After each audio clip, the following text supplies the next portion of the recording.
I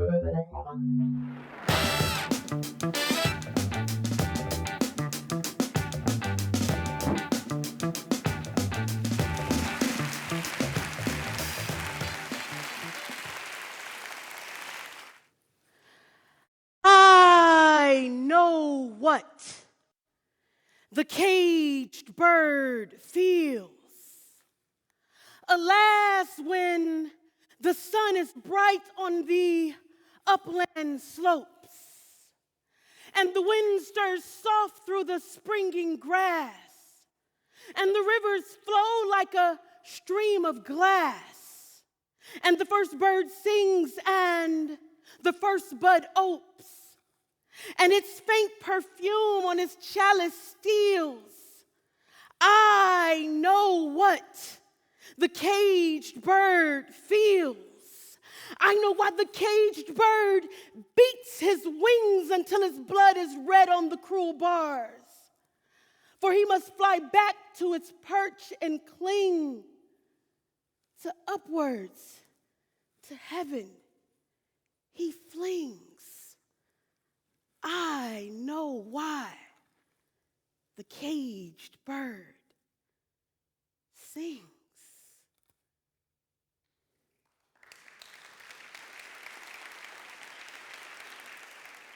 Those words written by the great Paul Laurence Dunbar in 1899 tells the condition of a bird who's been trapped by no. And every single day, I have the privilege and the honor of working with similar birds who've been trapped by no. They've been trapped by the no of schools and academic failure. They've been trapped by broken homes. They've been trapped by the no of loss in their own personal lives. They've been trapped by no, and my passion in life has always been to show them the resiliency of yes. So what do? When in the stage of life, there is no Likert scale that vacillates between familiar, kind of sort of familiar. There's only a yes or a no, a true or a false. And all of the falses and all of the no's have been blackened out, and all you have is a yes. When all you have is a yes, you will realize that no matter how far you've been stretched, you will still be resilient. The human brain is what I call a biased parent, for it favors no over yes at the ratio of about 5-1. So if I give you 5 compliments, you're beautiful, you're gorgeous, you're talented, you're smart, you're amazing, and then I cover it with one simple no, your brain will remember the no. Why am I a student of yes? Because I've lived a life of no's that attempted to overtake me. Broken home, no father. Poverty, no money. Absent parents, no support. College, no care packages. Summer breaks, nowhere to go. Twin sister, separated, no air. I've known no.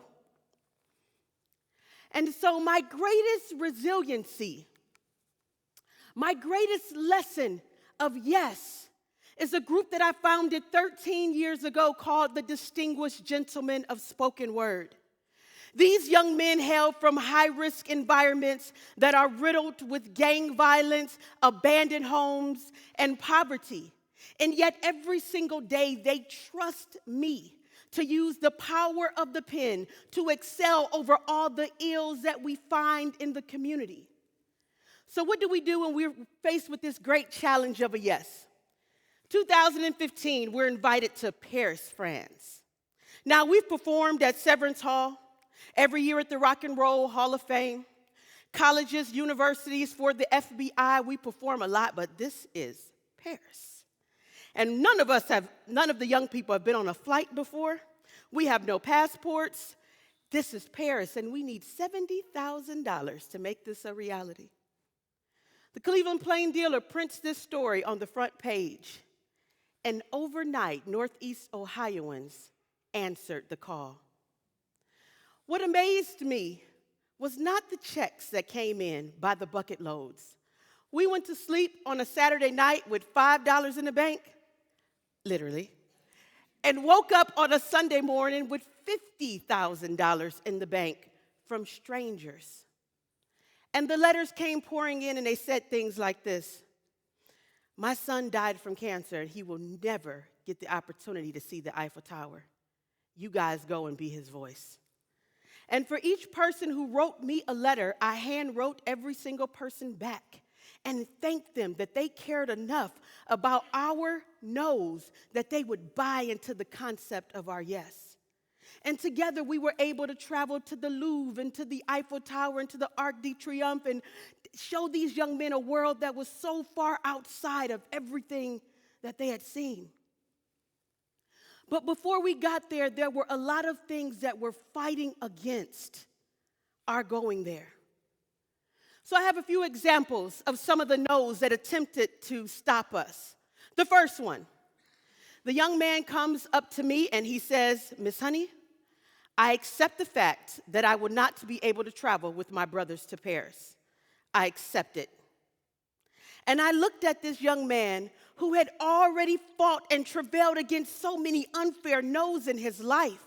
And I looked at his 12-year-old self, and he said, I am just happy that you all will represent me. And with tears in his eyes, I looked at him and I said, you listen here. And I said it in true D'Artagnan fashion. All for one, or one and one for all. Either we all come to know the yes of Paris together, or together we will learn the lesson in the no. For what was this young man's crime? 1 week out from the trip of a lifetime, he still has no passports. His only crime was a law that says 2 parents must sign off.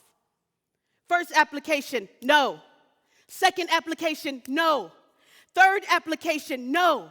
And here I was standing in front of this young man who says, I accept it, as he had accepted so many of the no's in his life.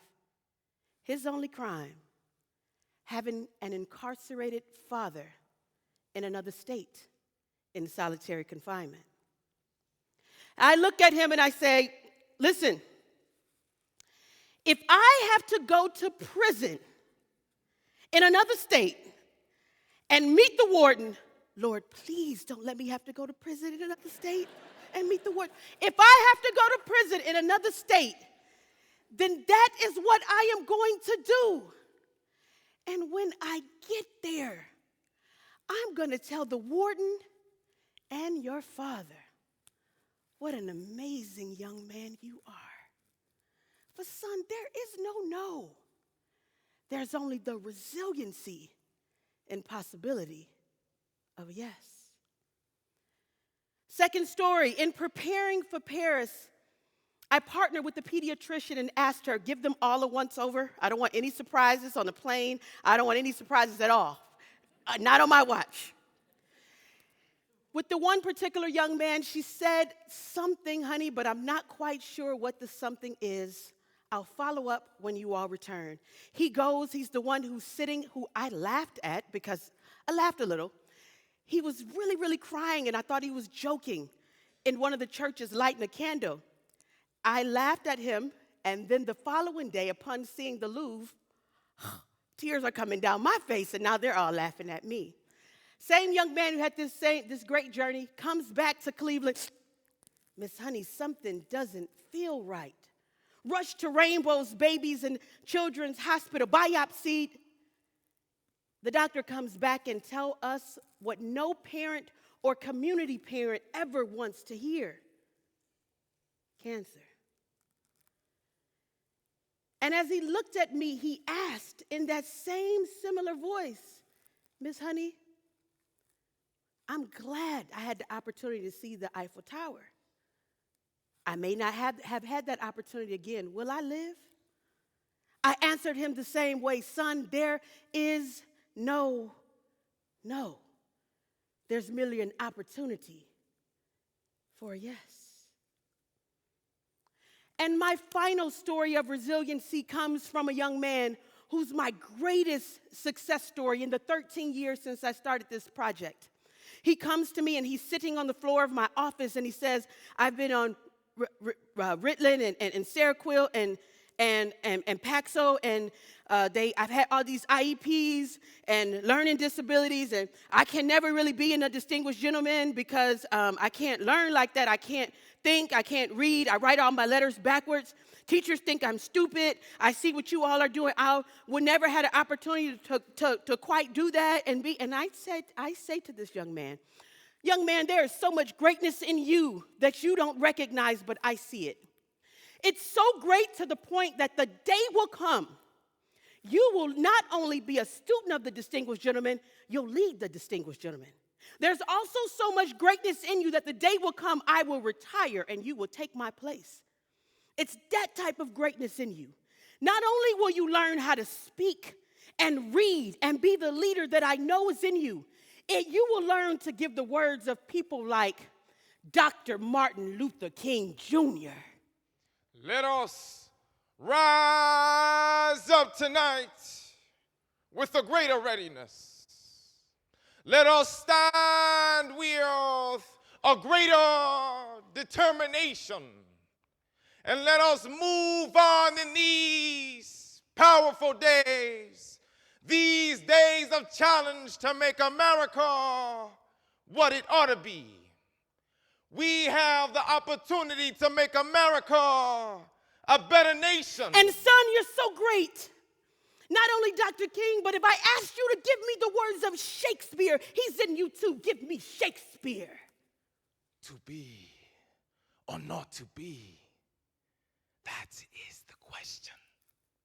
Whether 'tis nobler in the minds to suffer the slings and arrows of outrageous fortune, or to take arms against a sea of troubles, and by opposing, end them.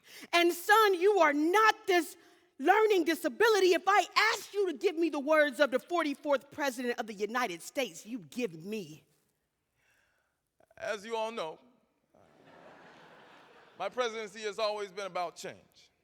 And as we plan to leave in the months ahead, it would be of great honor to meet the future leaders of America and the distinguished gentleman of spoken word.